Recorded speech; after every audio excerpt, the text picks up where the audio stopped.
Hi, folks, and welcome to another Rio and Raw conversation. This time I'm here with Daniel Hos, who joined us. I can't remember when, but I remember that I had a great time. So I had no other option than having him back.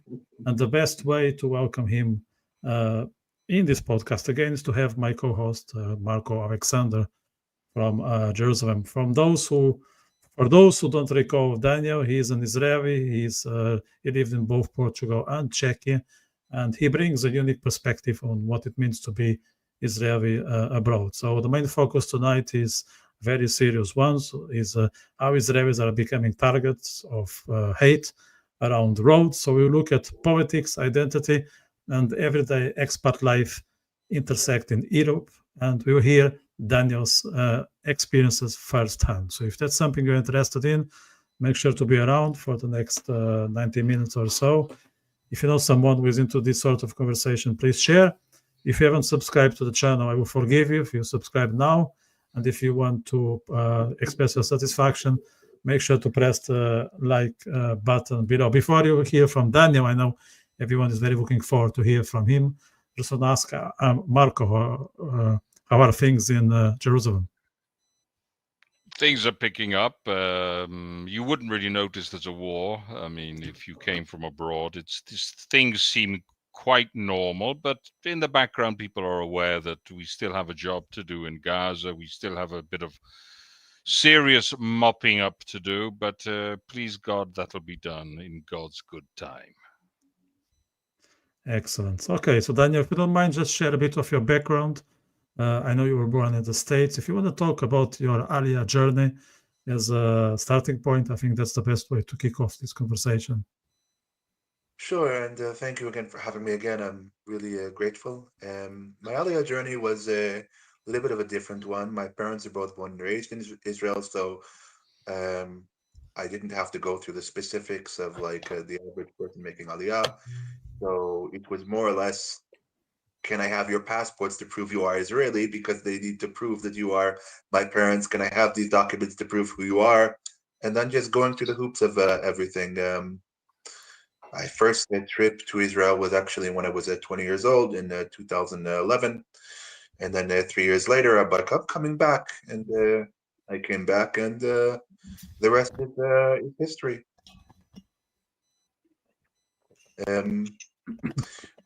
Probably the hardest thing for me, as I've said, like the rest is history, probably of how I left the country, at least and I like to call it temporarily, because I really do not intend to stay abroad my entire life, and I really do intend to get home. Sure. My father unfortunately died during the war. It was a very traumatic experience. One of his friends actually happened to be kidnapped in Gaza, and look, as I tell people all the time, as I was telling you too as well before, I really tried as hard to last as long as I could. You know, not about 10 years plus, and unfortunately, as I tell a lot of people, it was my father's death that kind of did me in. You know, like I'm still proud to be Israeli, proud to be a Zionist, proud to be this, but like after realizing how much support I don't have, and at least after the death, after the trauma of it, it was very, I don't want to use the word sobering, but very kind of hard. Let's put it that way. Very hard. Yeah. Do you recall the first visit to the land of Israel? Because I think you were there before you actually moved. And how was it? I remember my first visit when I was 20. I remember things vividly. I remember, growing up with the situation itself, and having relative before I'd come. They knew I was going to come, and they're like, "Oh, I'll take off some time from work." So before they were like, "Oh, I'm going to take off time from work to be able to take you and show you around."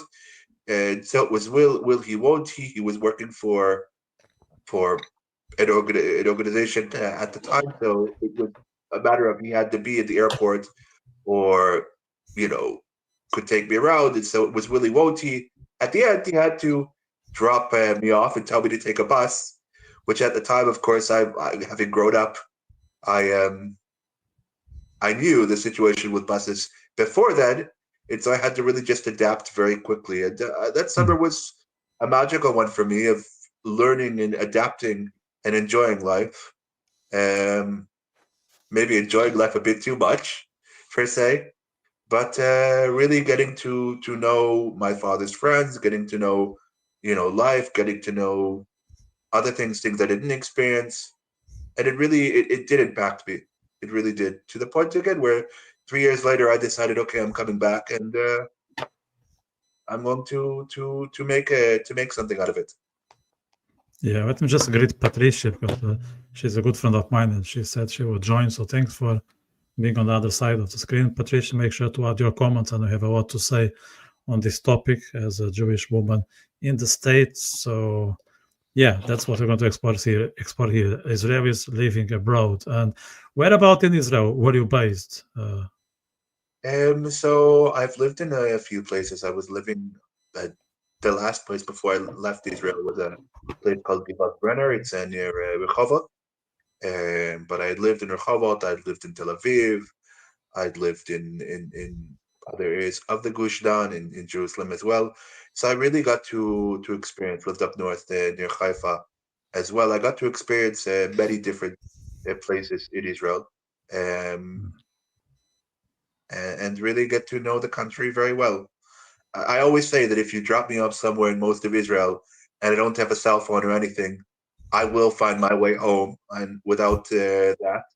But if you drop me off in a place that I don't really know without a cell phone, then of course I won't be able to find my way. But I'd say I really got to explore and know and love the country. Yeah, I remember when I was in Israel in June that the war started, and you were helping me using the GPS to find out where was the shelter, and you did, even from far. And I went Yes, there. It wasn't open. Do you remember that? I do remember. I do, and it's stereotypical. It should be open, but of course they don't prepare for that. And I really feel like, especially at that time, things should have been more prepared. We know what the situation is, so to speak. So we have to always have something, the emergency plans. But they didn't plan at that time, and eventually, if I'm not mistaken, you did find the shelter in your own hotel later. But it did take at least 12 hours, 13 hours of what is At going on least. here, where is the place? Yeah, you were like At a least. zombie, if I'm not mistaken. Yeah, at least. But I was in good hands. As I said, you were helping me remotely. Marco was around the corner. Hashem Yes. upstairs. So I was well looked after. I cannot complain. The first time we went outside of Israel as an expat was Czechia, Prague, one of the most beautiful places in Europe. Yeah. What brought you there other than cheap beer? Oh, everyone's going to ask that. My first trip to Czechia was in 2016. I'd gone with a few friends. They invited me to their dacha, which they call it in Russian, but I don't know, like their little summer house. I don't know what you call it in Czech, like a little. They had a summer house near. You can say whatever. I don't speak Czech, so you can say No, but whatever. I'm gonna use the right word. So they had a little house near Mariinsky Lázny, and they invited me. They said, "Why don't you come over for a few days?" I caught the Czech bug, the love of the Czech Republic. And so when it came to needing a place to decide, okay, I'm going to go abroad for like a week or two after everything that happened with my father, and just try and make sense of everything, I decided to go to the Czech Republic, and that was in April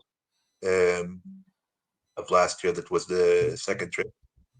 And then, of course, there was the final trip of leaving Israel. Obviously not for good, but for what I thought was going to be a few weeks, and has turned out to be a lot longer than I would have liked it to be, per se. Yeah, that happens as an expat. Czechia, they have a reputation of keeping good relationships with the Jews. As if you compare with the likes of Poland, in terms of history, I'm not saying it now, even Hungary Yes. and all that. Is it still the case? 100%, I would say so. I mean, I can speak from this journey from August of last year. I had spent time in Czechia for about a month and a half. Then I had gone to Austria, and I can definitely relate those two.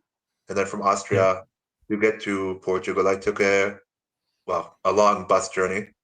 But yeah, I can definitely compare Czechia. I'd say that it has a good relationship with Jews, with Israel. Czechia is well known, at least in Israel, for supplying, when it was the Czechoslovakia, for supplying Israel with weapons in That's right. 1948. So That's right. we have a good relationship. I could say, as a Jewish person, I never felt any real animosity. They do still tell you when you go into like a synagogue for services after you leave, like Fred would be like, remove your kippah or whatever, just to be safe, to be on the safe side. But as a Jew, as an Israeli, I never felt any animosity. You would see, at least at that time, and I think even maybe until August of last year, maybe even now still, you would see solidarity. You would see Israeli flags in city halls, like in Brno, or like in the Prague City Hall, I remember as well. So like, I definitely felt very safe and very welcome, and people were also very nice. Unfortunately, I wish I could say the same thing, feeling that I had in Austria, but it wasn't the case. It's very much a different feeling just across the border in Austria. That's not to say that Austrian people are bad itself, but you could definitely feel among certain populations that you are not so welcome. Yeah, just want to highlight Mark's message for us. Great to be Yeah. here, Vitor. Sending Daniel our best wishes from the Royal County, Ireland. Am Israel Chai. Mark, we want you here as well. We need to organize something on the here in the podcast, and also on the pub. That's another thing we're trying to come up with very soon. We'll do both. Marco, would you like to say something of interesting in, like, as a tour guide? Do you receive tourists coming from Central Eastern Europe, and how do they differ from the other Europeans when it comes to curiosity and interest for Israel? Well, actually, the people from Central Europe aren't really my catchment area, to be honest, and there isn't very much tourism at the moment. The only tours that we're really getting now are the odd American from the United States, generally supporters in some shape or form of Israel, and Brazilians. They're the two groups that are continuing to come. The rest of Europe is a little bit behind, but we're hoping in the near future that things will pick up. I think they will, as the security situation stabilizes. I wanted to ask Daniel, was your father born in Israel, or did he make Aliyah? No, both of them were born in Israel. My mother and my father. Right. My father was from Haifa, and my mother was from Tel Aviv. Ah, very good, very good, very good. Excellent, excellent, excellent. And where were they? So they moved to the United States for a while. Is that what happened? Did they? They moved. They immigrated to the U.S.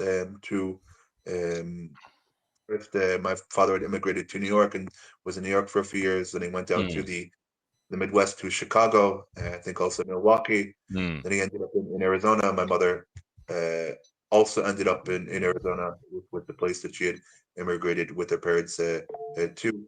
So then ended up in Phoenix, and that is where I was actually born. Right, right. So how many years did you actually live in the United States before the family returned to Eretz Israel? So my parents actually never returned back to Eretz Israel. They never came back. Well, I wish I would say they came back, but they came back for maybe 3 visits from '97. But, they didn't come back. It was only me that came back. Right. It was about 23 years. I was born in the States. I was 23 when I moved back. I was 20 when I had my first visit. Right. So on the basis of your experience, and we can sort of have a look at this situation with regard to hostility or lack thereof. Can you tell us a little bit? I mean, the three countries you've lived in are the United States, Czech Republic, and Portugal. How would you compare your experiences in these three countries? I would say, in my experience, like between those three countries, I would say in Czechia, I did not live in for like a long time. I was more or less long-term visiting for like a month and a half. So I wouldn't say I lived in Czechia, but from the experience of it, I would say as a Jew, definitely you do feel safer in Israel. I think that's the place you definitely do feel safe, very much so. But when it comes to war, you could either feel safe or not. In Czechia, definitely I felt a sense of safety. In the United States, I have not lived in the United States for a good 10 years now, over 10 years now. And especially now with the way that things are in the States of just being targeted because you're Jewish, being targeted because you are Israeli. I honestly, as people have said, they will tell me, "Did you just come back to America? Come back. You could start up. You could do this. You could do that." No, thank you. I really feel that the States, unfortunately for Jews and Israelis, is not as safe as it once was. You're not really allowed to be openly Jewish and openly Israeli in the States, unfortunately. Yeah, that is certainly the impression I'm getting from my American friends and associates. What about Portugal? Portugal is a country where I feel I can be somewhat open and somewhat not. You start to feel in Portugal, there are a lot more people who could be hostile, who are migrants, immigrants in Portugal these days. Right. I can make a reference to Vitor without making it. Certain people from certain sectors from countries would show hostility towards us in the subcontinent. Let's put it that way. Let's put it that way. If you understand, Vitor understands what I mean that way. 100%. And you definitely feel the hostility. I would say on a day-to-day basis, not so much. It's not like I go looking for it, but when you're out and about, you definitely see, the graffiti. You definitely see the stickers. You see other things. You feel the hostility. I mean, yes. Vitor could probably say you feel the hostility even in the news or in the newspapers. I mean, yes. Look at SIG, or look even at sometimes at CNN or whatever. You definitely feel sometimes even the RTP itself as well. Yeah. There's no exception. There's no exception. It doesn't matter if it is a state TV or the private. They all belong to the same. Yeah. Exactly. You feel, I think, the pressure or the kind of not really feeling welcome at times. That's why I always say to people, are like, "Why are you so obsessed with Czechia or whatever in Europe or this or that?" I'm like, because it's the only place, honestly, that I didn't feel like I was targeted or that I was treated poorly, so to speak. No. Yeah. It's a different thing. Like I think in Central Eastern Europe, we discussed that, Marco, with Virak. There are some old-fashioned jokes towards the Jewish community, but that's it. We can now deal with that. But when it comes to Western Europe, it's all over the place. It's on your face. That's the difference. And people can be open about it. Like in Central Eastern Europe, people will make the odd joke behind the scenes on a family dinner, blah blah blah. But there is it. It's different in the likes of Portugal, Italy, Ireland, Netherlands, France.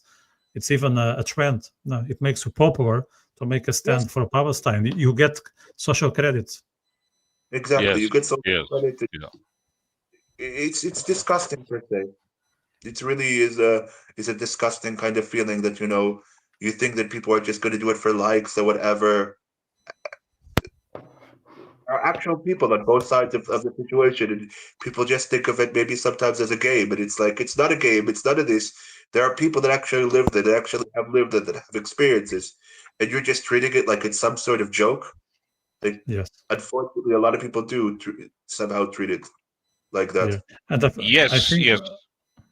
Daniel, sorry. I wanted to comment that. I just want Daniel to comment that. Like, one of the things I'm very proud, not many, I have to be honest, but one of the things I'm very proud about Portugal is that there was a discussion in the parliament about recognizing Palestine. There was a votation, not a discussion, sorry, votation.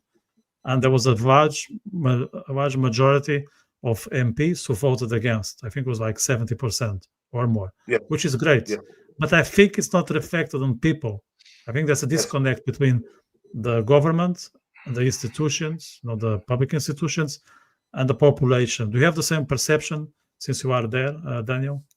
I mean, I would say yes, that there does seem to feel like a disconnect. And as I've said to certain people, I mean, I can mention to you or to Sonia, a friend of ours is also well known in the pro-Israel community here. You feel the disconnect between the average person and the government and so many different parts of that itself. You definitely. I mean, I didn't know that. I wish I would have known that fact. It would have made me feel a bit happier. But you definitely do feel that sort of, even sometimes passive aggressive comments. Like, Yeah. well, I'm not against this, I'm not against that, but I don't really like this, I don't really like that. I'm like, how many times do I have to roll my eyes? Yeah. So, Marco, you were about to. No, I just wanted to point out that there's a sort of I characterize it as a bit of a Palestinist joyride. People tend to get swept up along in this adolescent thrill without really understanding the implications or the ramifications of what they're doing, because most people are patently ignorant about what is happening in the Middle East. They don't fully understand.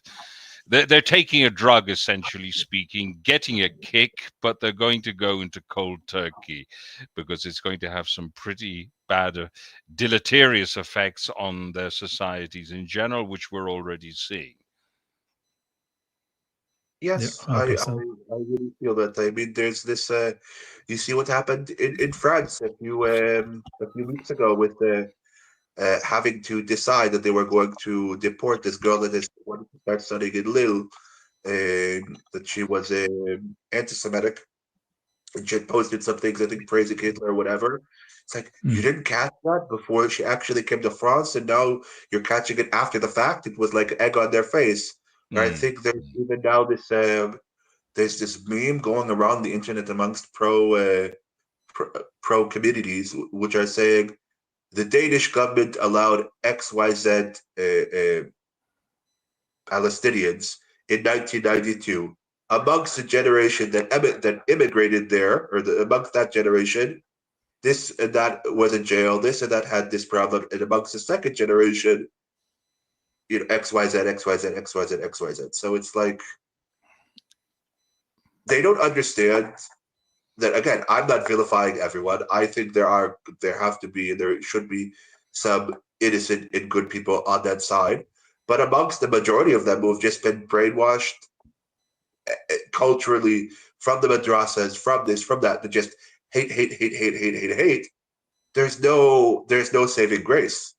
There really is no saving grace to believe that these people can be helped, can think of people better, of whatever they can. Their opinions can be changed. They can't. Did I give this really unfortunate example? I had a very good Turkish friend back in university in the States. Very close.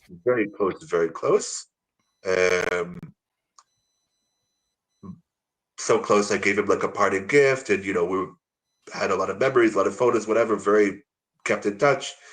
Every time there would be a situation, every time without fail, Israel, this, Israel is that, whatever. When my father died and everything, no condolences. Well, Israel's doing this, Israel's doing that. You met my father. My father is dead now.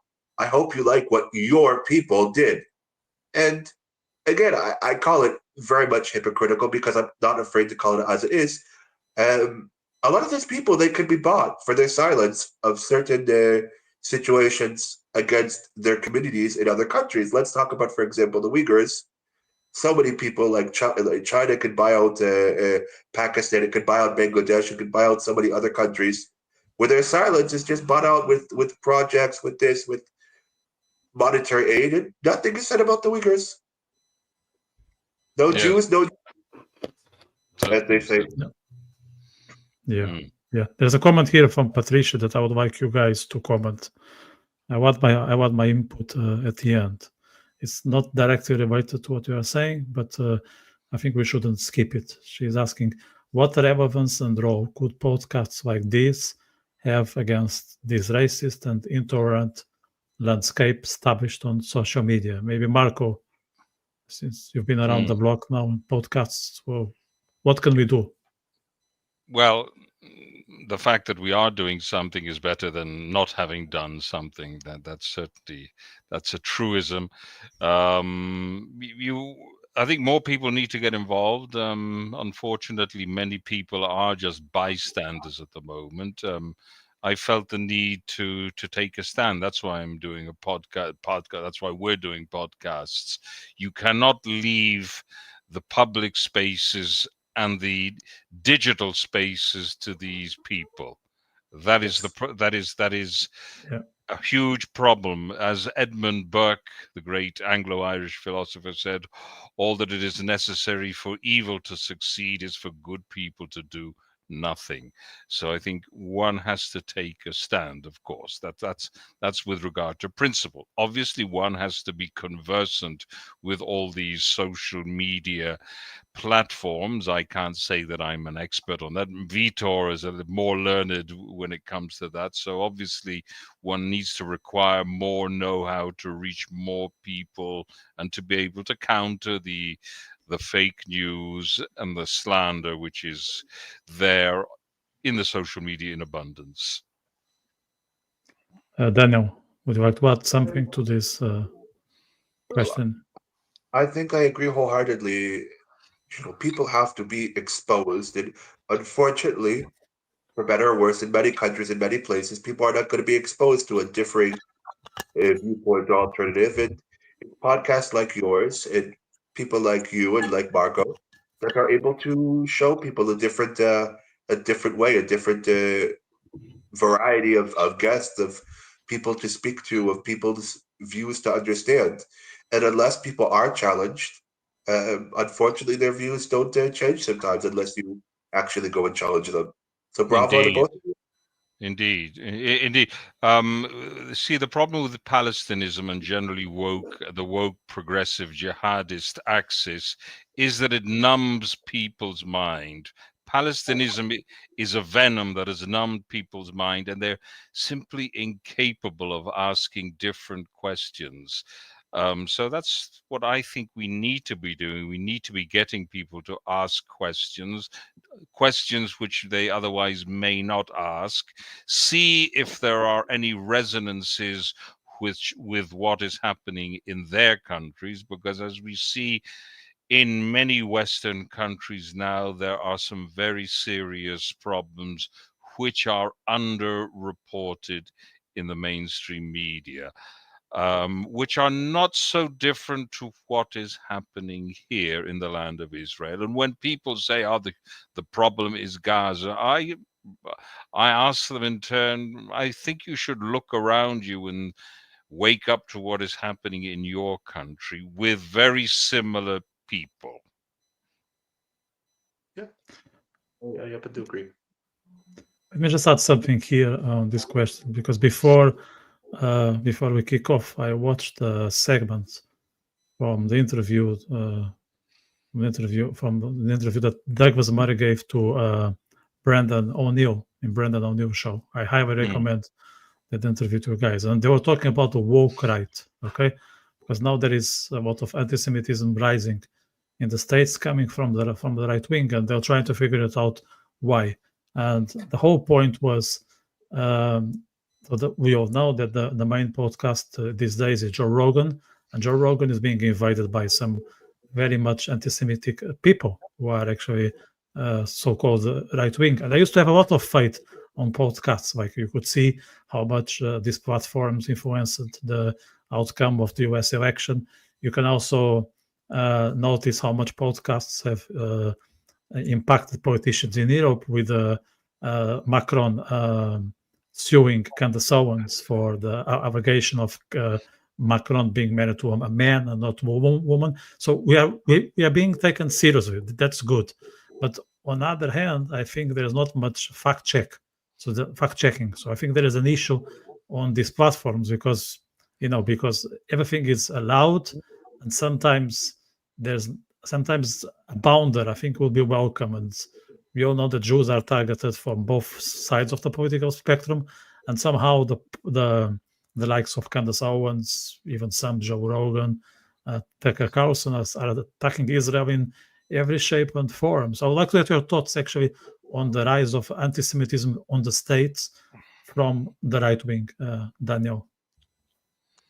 I mean, look, it was always a problem whether people want to admit it or not. It was always a problem on the left. It was always a problem on the right. It was always the different causes on whether it's right or left, but it was always an issue. The idea now that it's rearing its head, I don't think it wasn't there. I mean, Candace Owens was still, at least at the last few years, she'd been very much spouting her conspiracies. You get all these anti-Semitic right-wing people who spout their conspiracies, and unfortunately, for many things, after you are given a retraction, or after people are put kind of, this is wrong, this is that, the damage is already done. So Yeah. I think, unfortunately, there has to be more fact checking with everything, whether you're right, whether you're left, whether you're this, whether you're that, and they just don't fact check. Everyone wants to be the first to put out this, to put out that, and it's causing everyone problems. It's causing madness. It's causing madness. But I really don't think that the right-wing issue was not even an issue a few years ago. I just think it's reared its head. It's always been there. Yeah. I think the issue from my perspective is that facts don't get in the way of these people. We are basically dealing with collective derangement, so it doesn't really matter what the facts are. The only fact that really counts, and which is the important and salient factor here, is that when you do have these levels of anti-Semitism, there is something very wrong within society as a whole. Anti-Semitism is a symptom of a much greater malaise. No, I happen to agree. I mean, in whether it's coming out of Montreal, whether it's coming out of this, I mean, what I think I remember reading the latest thing was this CBC reporter in Montreal. Maybe he was off his whatever, that would make any accusations, but clearly is deranged and a little crazy or whatever. He was attacking a Jewish person in Montreal, and we're seeing it everywhere in North America these days. You have to hide who you are. You have to be in fear, and I mean, it's everywhere in the world these days, but especially in a place like North America where people didn't think this could or would happen. It's clearly a society, and I really tell people this all the time. It's a society I don't want to go back to, because I don't feel confident. From either side. Yeah. The other one that Douglas Murray and Brendan O'Neill raised, sorry, on their conversation was Islamophobia. They say that the latest form of Islamophobia is when we call a Muslim anti-Semitic. So you cannot call anti-Semitic a Muslim, because that's Islamophobic, and that's completely nonsense. I think it goes to the Palestinian that Marco talks very often, that these guys are some sort of sacred cows that we cannot attack. You can say all the jokes, about the Jews, the Chinese, even the Indians, but no word about the Arabs. Like, say, for instance, a priest in a church in Ireland or in France says that Jews are responsible for what happened to Jesus. They will be already on the headline of the newspaper. If an imam says the same or something similar in Nottingham or in the US, it's no problem. No problem. Yes. They get away with it. I don't know why they have this free pass. I mean, I think it's in my opinion 100%, and I don't want to pretend of any sort. I think it's unfortunately a problem of political correctness. We cannot say this. No, we don't want to be seen as racist. We don't want to be seen as this. We cannot do this. We're all going to be painted as this or that. It's political correctness. whether it's in Europe, whether it's in the States, whether it's in Canada, whether it's any in the world. We cannot say the truth because, again, apologies for how I'm saying it. God forbid we are called out for being a racist or this or that. When did the idea of saying the truth make you a racist, make you a this, make you a that? We do not. We are dumbing down society in a sense by being unable to discuss harsh realities and harsh facts. Yeah, it's completely mad. It's completely mad. I can give an example that I don't know if you heard of in Portugal. Now, we have this right-wing party called Chega. And for those who don't know the Portuguese language, Yes, I have. Chega means enough. Okay, that's the translation. And people now refrain to in Portugal they refrain themselves from using the word Chega, the word enough. They say basta, which is another way to say enough. Yes. Just not to be seen as Chega and supporters, and has nothing to do with it. That's part of our language. That word is like, imagine a party called Enough in the States, and you cannot say enough because this party is related to Trump. I mean, this is part of our heritage. This is how we communicate. And the moment that our language is at stake, our brains are gone. Yes, yes. It's a political correctness, not wanting to be seen. It's gone madness. The world has gone mad, and it's a crazy world out there. Yeah. Is there any expression of solidarity, just to be positive, that you notice, let's say, on your expat life that you like to highlight? I know there are a couple of groups on Facebook, actually, where we met, but let's say on a day-to-day basis, have you received any word of support, any sort of kind gesture? No. Not in Portugal, unfortunately. I wish I could say like that. When I say not in Portugal, I mean not from the usual suspect, so to speak. When I say like that, from the average, not from people we know that are always like giving love and making me feel kind, making me feel loved, making me not feel alone. You know who you are. Thank you very much. I would honestly say that the support, and again, part of the reason why again people are like, why do you want to go over there? Why do you feel so much happier over there? Because people were not afraid to show the support here. If they show the support or whatever, I think some people even are afraid of what it could cost them. Yeah, the repercussions. Yes, the repercussions. Because I think, unfortunately, society has turned against us. Many people have turned against us in this country, not just here, but also across the border as well. Like, but even more across the border, in my opinion. And it's tough. It's tough sometimes because you feel like you shouldn't have to hide who you are, but in many ways, I do feel I have to hide. I have to kind of pretend to be something I'm not. Yeah, which goes against the so-called diversity agenda, because they say they are here to make sure that everyone can be who they are and express themselves freely. That's not true when it comes to the Jewish community. It seems there's an exception. I don't know why, because they are so ready to integrate Muslims, and all sorts of Southeast Asian communities, as you just mentioned. When it comes to the Jews, there's always an exception. Maybe Jews are just too white. I don't know.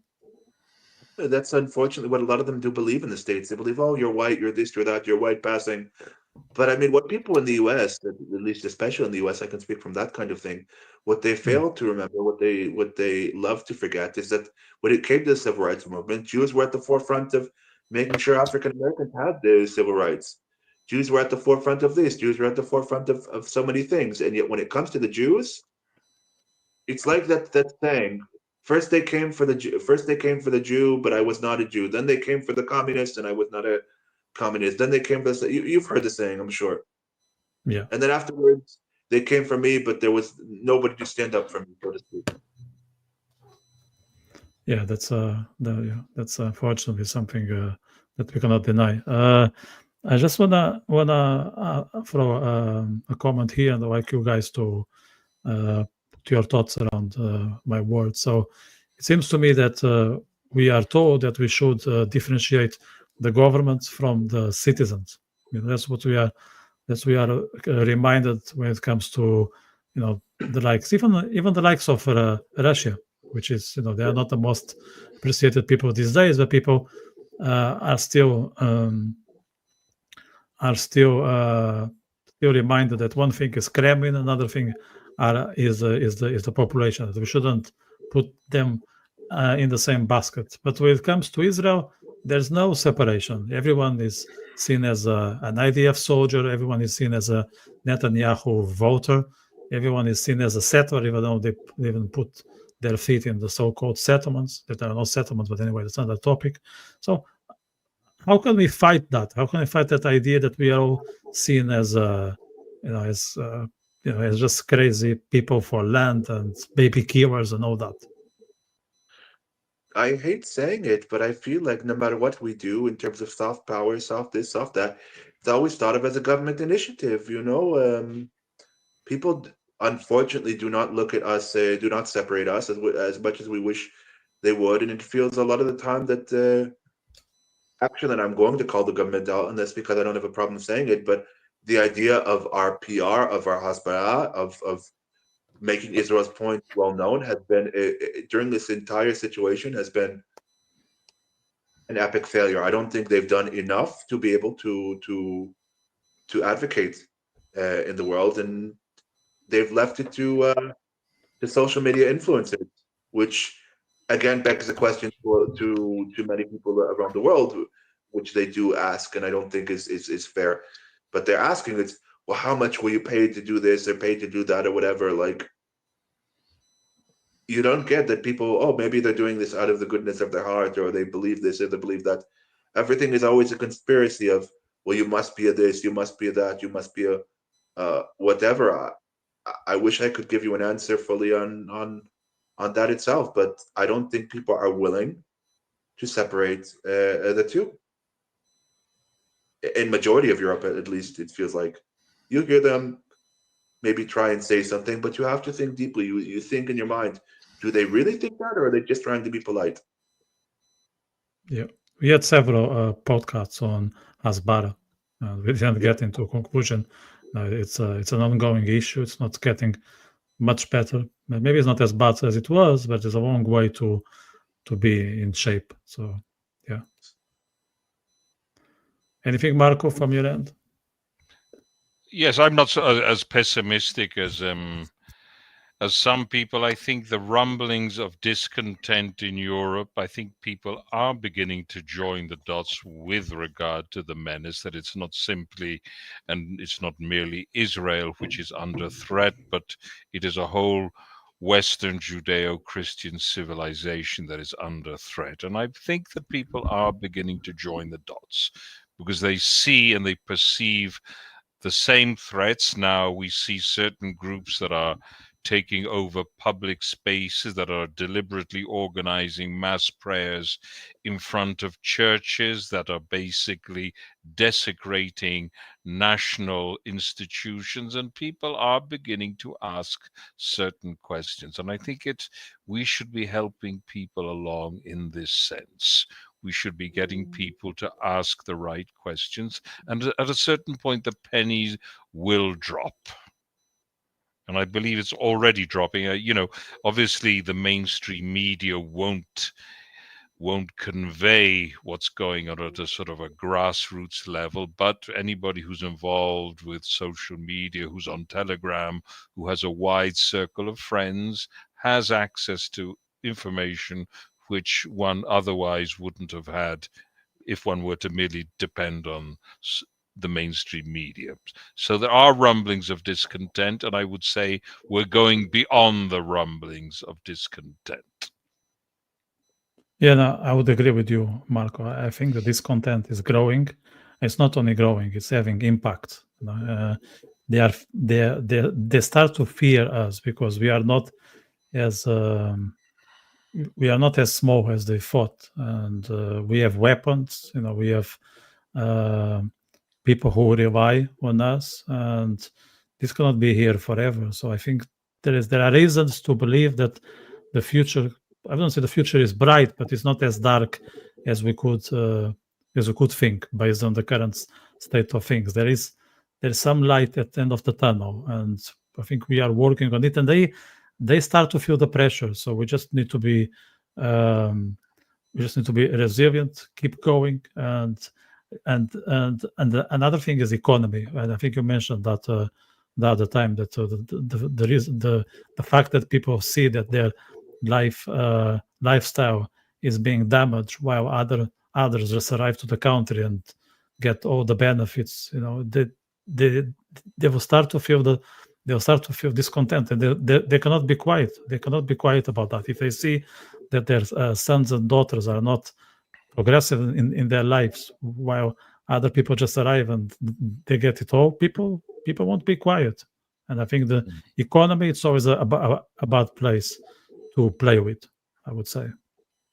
But the mere fact that people see their country being taken away from them, a recurrent theme now among many of the demonstrations is we want our country back. And we also have these examples of people flying the flags of their country. Up until a few weeks ago, it was all the Palestinian flags were ubiquitous. Now we see people putting up the Irish flag, the English flag, the Union Jack. There's a real movement which is gaining force. So people are beginning to understand.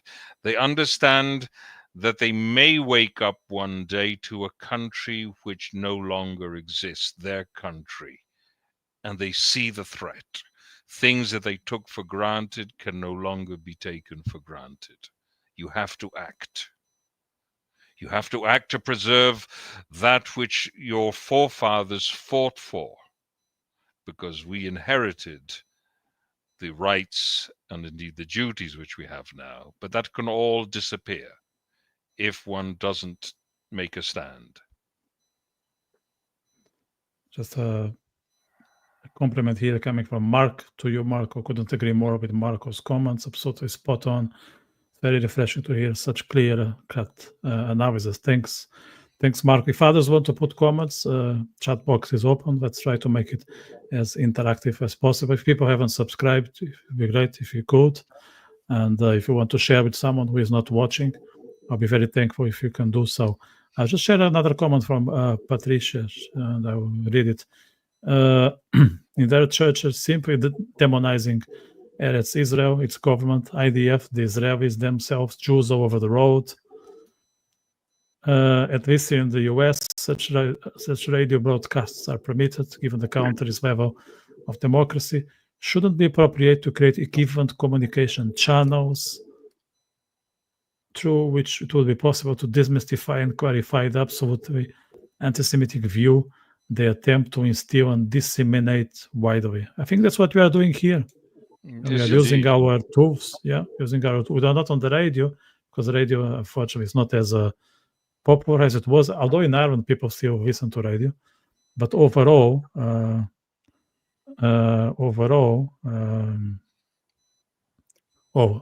just Patricia is saying there's a local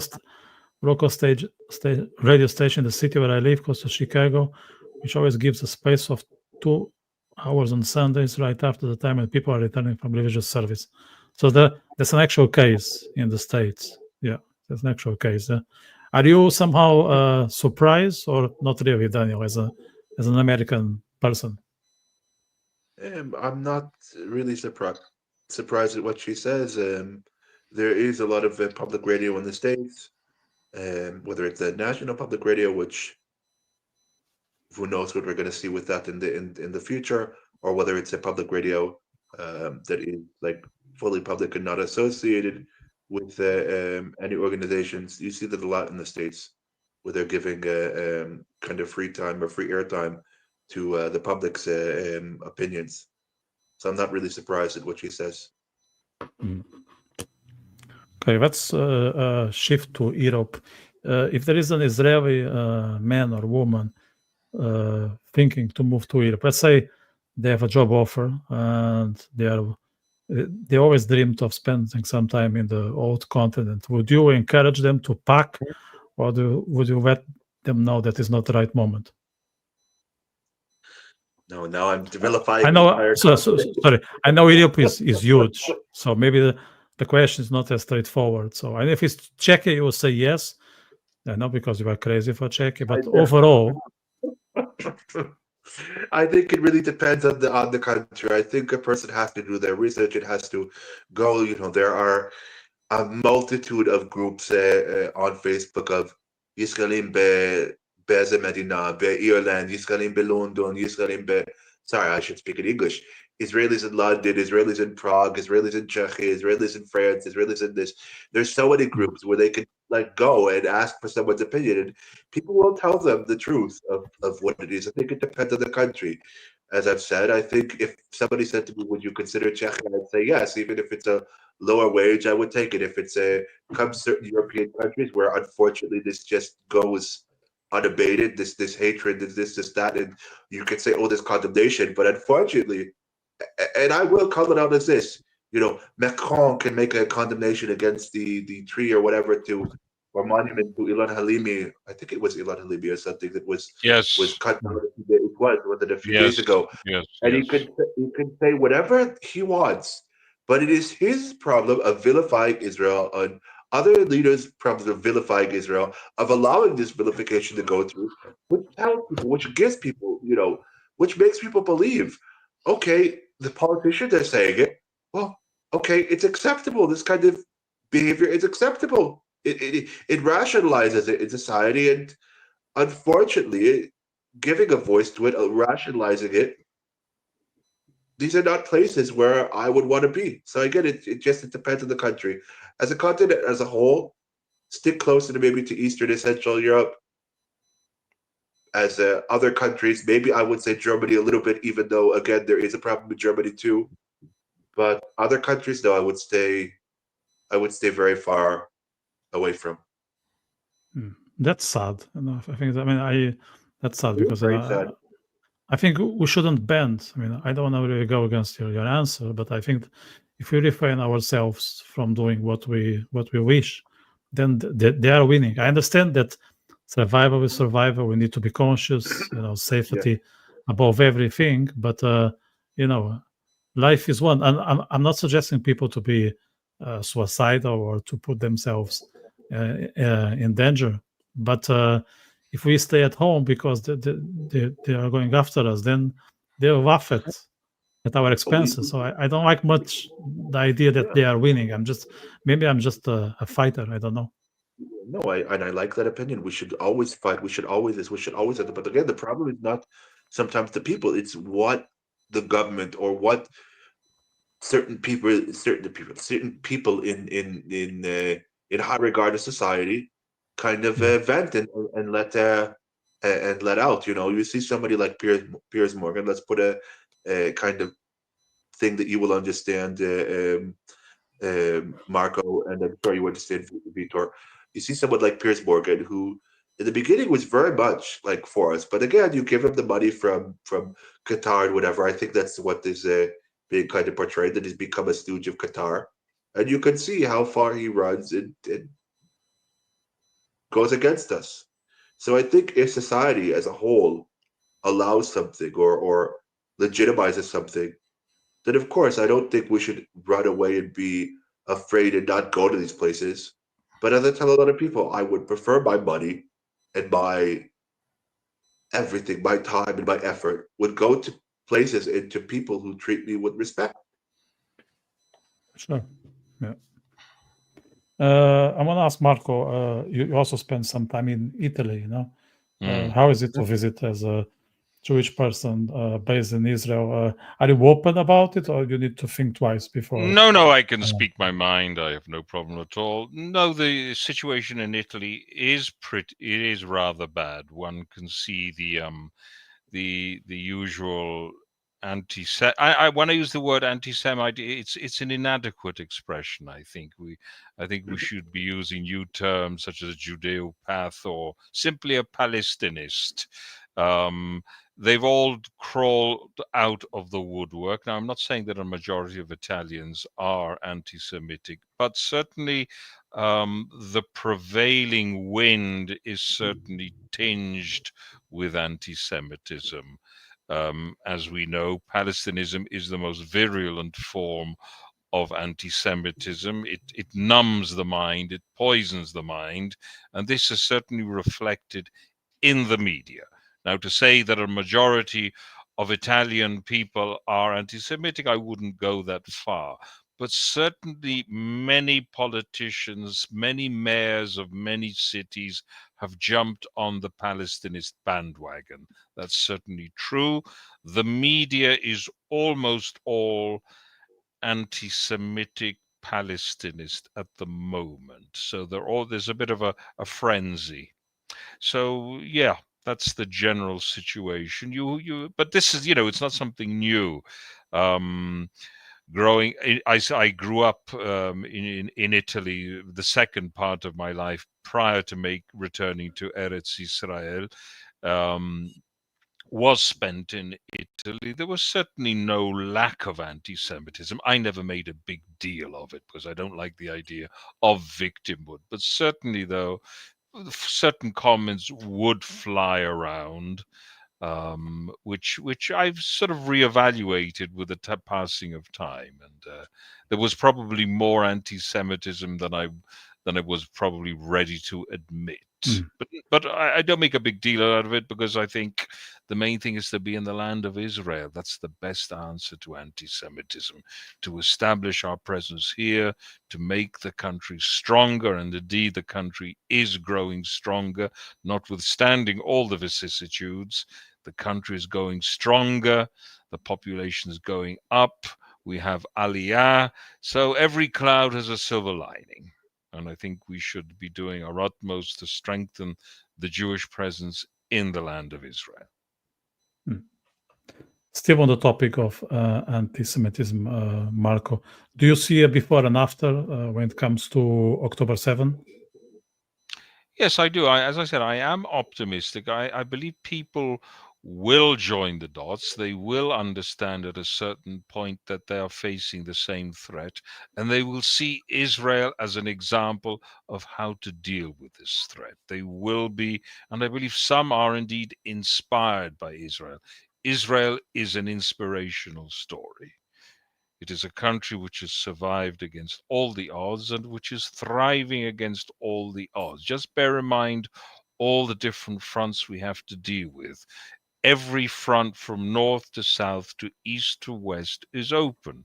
Lebanon, Syria, Jordan, the Palestinians in Judea and Samaria, in Gaza, Egypt, which is fighting a proxy war. People should bear in mind that Hamas could not exist without Egypt. Egypt has assisted them in building the tunnels.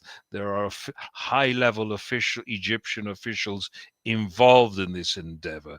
They are building up their forces in the Sinai desert in contravention of the Camp David agreements, which unfortunately Israel was stupid enough to enter into, because that was one of the most disastrous mistakes Israel has made, because you wouldn't have this Gaza problem without the Camp David Accords, where the Palestinist terrorists can run amok.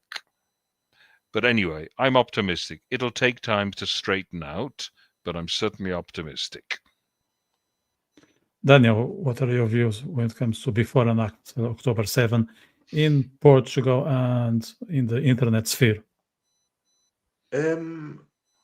I think I agree with Marco that people are starting to see like a change. I hope that they're starting to see a change, and you start to see. I could speak from articles I've seen, from Czech articles I've seen, where they think a few days ago they were doing.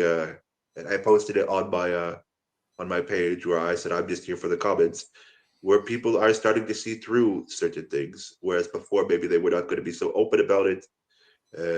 And I think in other societies too, they are starting to see through certain things, and it will take time. It's not going to be a magic pill where we're just going to find support by just snapping our fingers.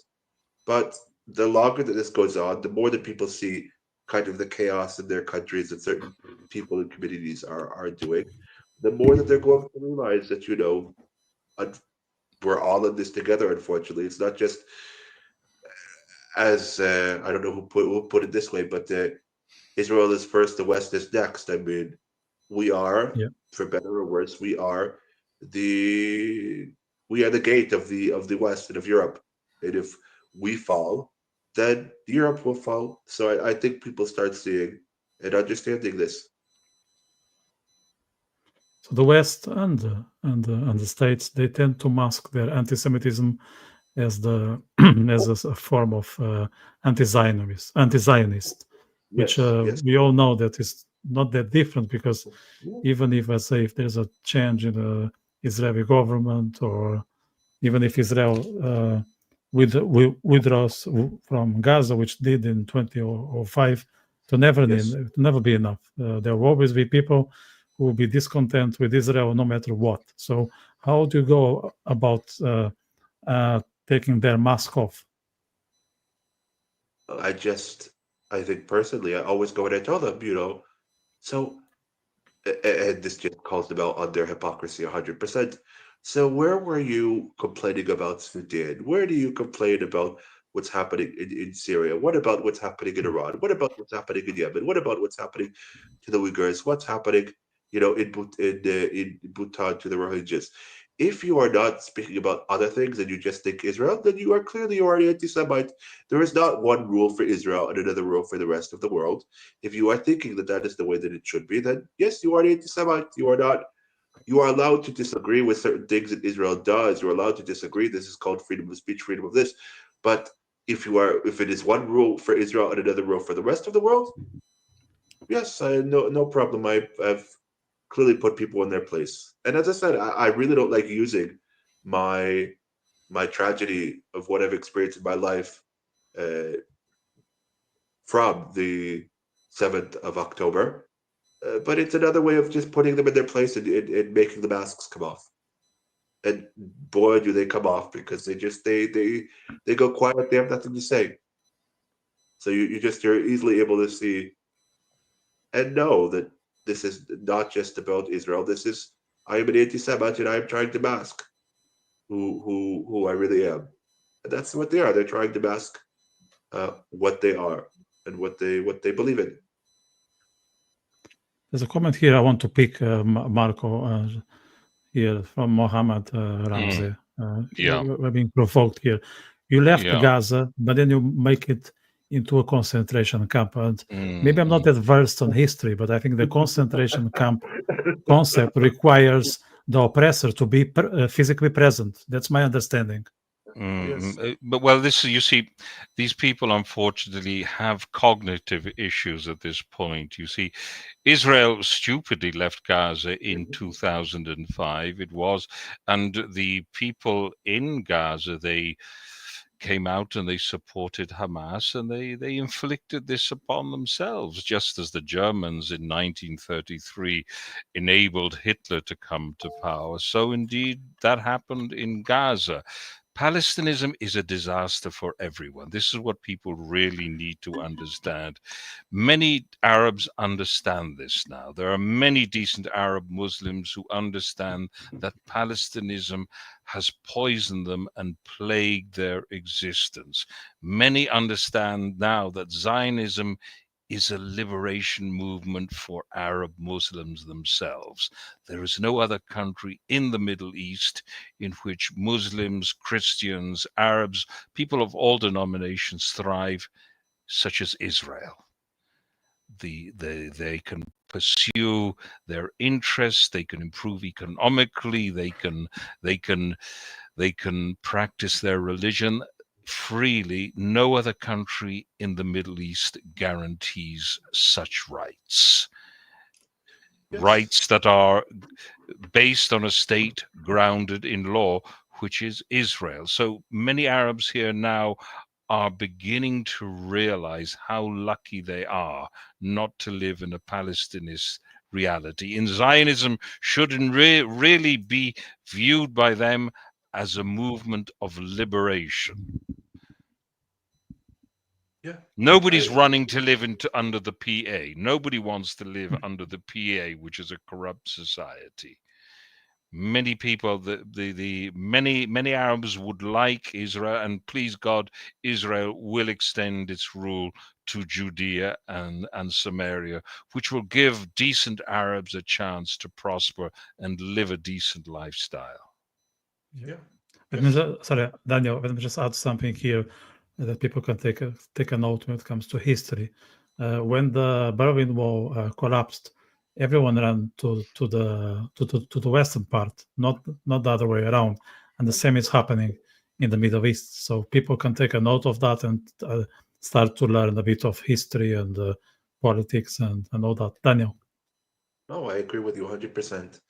I mean, we can put it many different ways, and I think Marco would 100% agree with me. We left in 2005. They were left with an infrastructure. They were left with so many different things.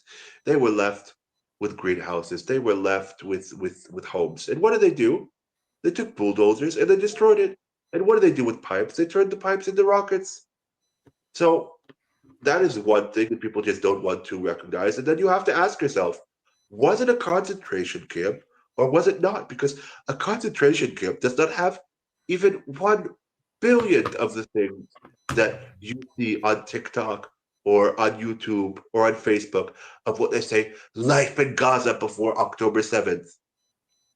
And again, the other thing I think that people just don't want to recognize is when they had, of course, that society to what they could have changed in those 18 years before this war, as we've had war after war after war after war, and they never change. But realistically, like the situation since 1948, all of these Arab countries where they went to, what rights do they have? What rights do they have in Jordan? What rights do they have in Lebanon? What about, the Gulf countries? What about this country? What about that country? Why do they never go to other countries? Why are they never allowed to, when I mean other countries, I mean other Arab countries? Why do they always go to the West? And why are these Arab countries not taking care of them? Why are they still in Lebanon subjected to being to living in what is ghettos? They're not, they are not refugee camps. They are ghettos, and basically being separated. Why are they not, given citizenship? Why are they not given the right to work? Why? I thought they were brethren. I thought they were. I thought they were this. Charity starts at home. It does not start with the West basically giving, them everything they want. When at home in the region, they have already been told. They've already been found out. Nobody likes to admit that even amongst our closest neighbor, amongst Jordan, they murdered the king of Jordan. They started an insurgency in, I think, 1970 was the Dawson Field hijacking. Correct me if I'm wrong, Marco. They've done so many things. You raise a very good point. Yes, the whole hijacking industry. The reason why we have all these security measures in airports today is because of Palestinian hijacking. They started the hijacking industry. I remember when I was a young child, you could basically walk onto an aeroplane. I think people should bear in mind what havoc Palestinianism has wrought upon the civilized world. But people have a very selective memory, which is a bad thing. Of course, Palestinianism does, as I say, affect the cognitive processes, as we see, but from the comments of these people here, which I'd like to address, because this is indeed a symptom of diseased minds, which we want to help you, to be honest. We want to help these people to try and de-Palestinize and to get out of this sphere of palifrenia. The person was saying Zionism and Judaism are two different things, basically, which is a spurious argument. Obviously, an unlettered person who has no idea of Judaism, all she would have to do, if it's a she indeed, would be to read Jewish liturgy, read the prophecies where constant reference is made to Zion. Now, then there's another gentleman called Muhammad, who obviously has a derangement which is induced by Palestinianism. We're trying to help you, Muhammad. There are many decent Muslims who have understood, but we're trying to help you. Okay. There's so much I want to Gaza, say right now. yeah. So they were refugees because, they were refugees because they started a war. You see, you have to understand that in 1948, Muhammad, the Arabs started a genocidal war against the Jews. Now, had they accepted the armistice, not the armistice, sorry, the partition plan in 1948, they would have also had 45% of the current state of Israel. Not that I think that would have been justice. No, I don't. Because I think there's also another point which you should be aware of, that a very high percentage of those people whom you define as Palestinians are the result of very recent migrations into the land of Israel, created by and attracted by the Zionists creating a viable economy. So you have to take that into consideration as well. Now, the refugees who became refugees, who are the descendants of many of these people who migrated into the land of Israel, left the land of Israel because their leaders encouraged them. They said, folks, come away while we eliminate the Jews. Now, when we speak about genocide, we really have to understand that the real attempt at genocide, because the Palestinianism is recidivist. It has been attempting to wipe out the Jews since 1948. And that was the declared intention of the Arab states. So I suggest you look at the sources and de-Palestinize and try and connect the dots. Ask some very simple questions. I'm saying it for your good. Give your brain a chance. Don't kill off the remaining neurons which you have. Let them flourish. Let it flow. Let the good times roll. Do you want to Well, add something, Daniel? well, no, I mean Mohammed wants to make that point. So let's ask him again. You want to compare it to South Africa? I don't know which society and which what if he wants to be asked why in Gaza is there a neighborhood called Abed for slave? Why do Arabs and Gazans and people in Judea and Samaria why do they treat darker skinned Muslims so poorly? Why do they treat people who they would consider black? Why do they call them slaves? Abed. And Abed. the Abed, exactly. You know, you want to see someone who is responsible for their own problems. All you have to look is at the history. There was no Israel in 1948. There was no Israel in the 1910s or 1920s or 1930s. Why did you have all those riots? Why did you have all of those massacres by the Grand Mufti who was instigating them? Why, for example, during the Peel Commission, what was it, 1936, 1937, for the Peel Commission, every time they have been offered a state, they have been offered an option to create their own state, it has been no. So eventually you have to realize at a time, whether you are in wherever you are in the world, clearly you're not going to realize it where you're living because I guess maybe you don't have freedom of thought and freedom of belief because you've clearly been taught that you cannot have a differing of opinion and you've learned it in the madrasa or in the mosque or whatever. So there's no hope for you probably. But when you are given a chance and you say no, no, no, no, no, no, no, eventually there are consequences to continually saying no and continually not advocating for what is your best interest. The problem of the West, the majority of what the West is doing, has been since 1948 and before of infantilizing the Arabs and telling them you are not responsible for what you do. You are not responsible for this. Of leftists of basically saying, oh no, this is what it means, that is what it means. When they're clear for what their beliefs and what they want are, but infantilizing the population instead of telling them you are responsible for your mistakes and you are responsible for saying no. When you are responsible for saying no, you have to take responsibility for saying no. You have said no. There are responsibilities to saying no and to not agreeing to peace. And that is unfortunately what the West has not done since even before 1948. They have rewarded, instead of saying there are consequences, they have rewarded it. And when you get someone like Macron or others are saying, you know, we agree to the Palestinian state, we want the Palestinian state, you are rewarding terrorism during a war, and there is nothing but shame on you and shame on Yeah. your legislatures, on your government bodies for rewarding such things. You do not reward terrorism, and you do not reward, continually not agreeing to make a deal, to make an agreement. If, for example, this infantilization, this craziness stopped, we'd probably have had peace a long time ago.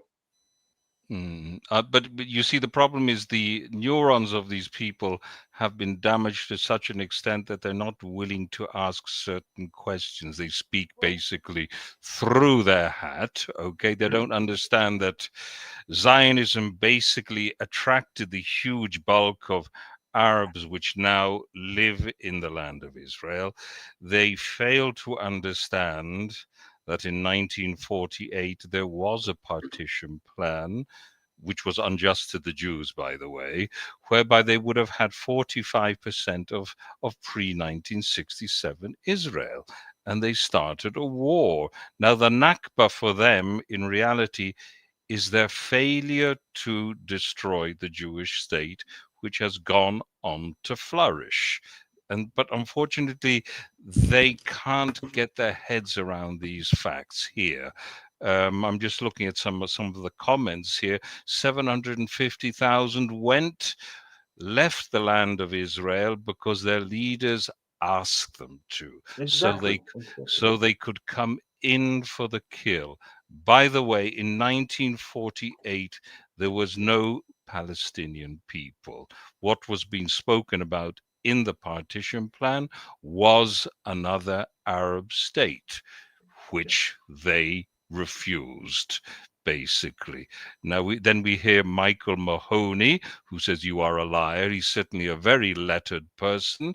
Then there's a lady called Chucky Our Law, Our Day Will Come, in the Gaelic language. Don't exterminate your neighbors and people won't hurt you. Clearly a person of great knowledge and culture. We don't really need to comment that because that's basically ignorant. Now Israel sucks, obviously, and we have another very eloquent person called Violette Bosson. The ostensible majority of Israeli society can be best described as criminally insane. Our friend Michael Mahoney again. Thank you for your valuable contribution, Michael. Mihal, as you would say in Gaelic. Thank you so much. But you haven't really said anything. You haven't really made any point. Okay, but this is the general tenor of the Palestinist, of the quality and product of a Palestinized mind. So it's pretty sad. Okay, the neurons are being burnt away. Okay, sorry, folks. I just want to tell these folks that if they don't know, there is still a slavery market, and that's in Muslim Africa. So Yes. for them to be aware of, and if they think that the white people in the West started with slavery, they're also wrong. The Arabs started in Mauritania, so that's something for them to take a note and maybe use it for bedtime reading. If they know how to read. Certainly, the slave trade persisted longer in the Muslim world than anywhere else. It still exists. It also was a major industry. The Barbary Wars, which many people don't know about, were due to the fact that the Muslim states of North Africa were raiding Europe to capture slaves from all the Mediterranean basin, and in fact they reached Ireland as well. So Chucky our law, bear that in mind. Check out the Arab slave raids to Ireland. Perhaps you might be doing yourself a favor. They also don't want to admit that there's already a Palestinian state. It's called Jordan. 70% of the British mandate. 70%. And they just don't want to. They don't want to admit it. They want to talk about artificial creations. And what is Jordan? What Jordan was is well known. Jordan was basically something that was carved up by the British when they didn't fulfill their mandate obligations. There was never. Palestine was only an administrative area. It was never a country. Now, now people think that the Arabs in pre-1948 consider themselves Palestinians. No, they didn't. They didn't use the name. Palestinian is an exonym that is applied by people from without. Okay, the only people who spoke of themselves as Palestinians were the Jews. Okay, the false notion of a Palestinian people in crystallized in the 1960s when the Soviets assisted Yasser Arafat and friends to formulate this conception so as to basically, it was a great marketing operation. We have to give them credit for that. The Soviet Union sponsored Yasser Arafat and created this fictitious narrative of a Palestinian people which hitherto had never existed. And indeed, they don't exist nowadays either. There's no... One can easily falsify the notion of a Palestinian because there is a very important Arab-speaking majority in the land of Israel, namely the Druze, which have been living here for nearly 1,000 years, who have never considered themselves Palestinians. Yes. No, now you're making me hungry. Now I'm craving a Druze pita. Let me just, before we close, but before we close, and you run to the kitchen, comment from Mark. There is that old saying, give them enough rape and they will hang themselves. But definitely people are waking up to the reality of the destructive and hateful nature of Palestinian nationalism. I think that resonates with Palestinianism is a danger, and it is. I'll tell you to whom it is the greatest danger. It is the greatest danger to Muslims themselves, because there are plenty of decent Muslims who want nothing more than to have the yoke of Palestinianism removed from them. I believe Muslims deserve better. Yes. Right. Let's come to the end. I think we gave enough information to the viewers. I think they can now Google and use ChatGPT and have some bedtime reading, and perhaps they can use the last neurons, as Marco said. Daniel, anything you want to add in terms of your prospects for the future? Would you plan to go back to Israel at some point? I mean, I have to. I mean, I as I always tell people, the Portuguese IMA is not going to give me Portuguese nationality citizenship. So residency, I'm here basically renewing everything every 2 months. So it's a big craziness. So yes, eventually, not even would I like to, I will go back home because it is home. I always tell people that understand that after something so traumatic, sometimes you need a bit of a break. And I always said to people that I wanted to be somewhat close to home. So if I had to go home, I could go home quickly rather than go to, let's say, to North America and be on the 10, 12, 13, 14-hour flight to back to home. So yes, I will go home as soon as I can, and make something, work out, so to speak. Anyway, I have to go home back in January anyway for anniversary yard site of my father's death. So I will be home anyway.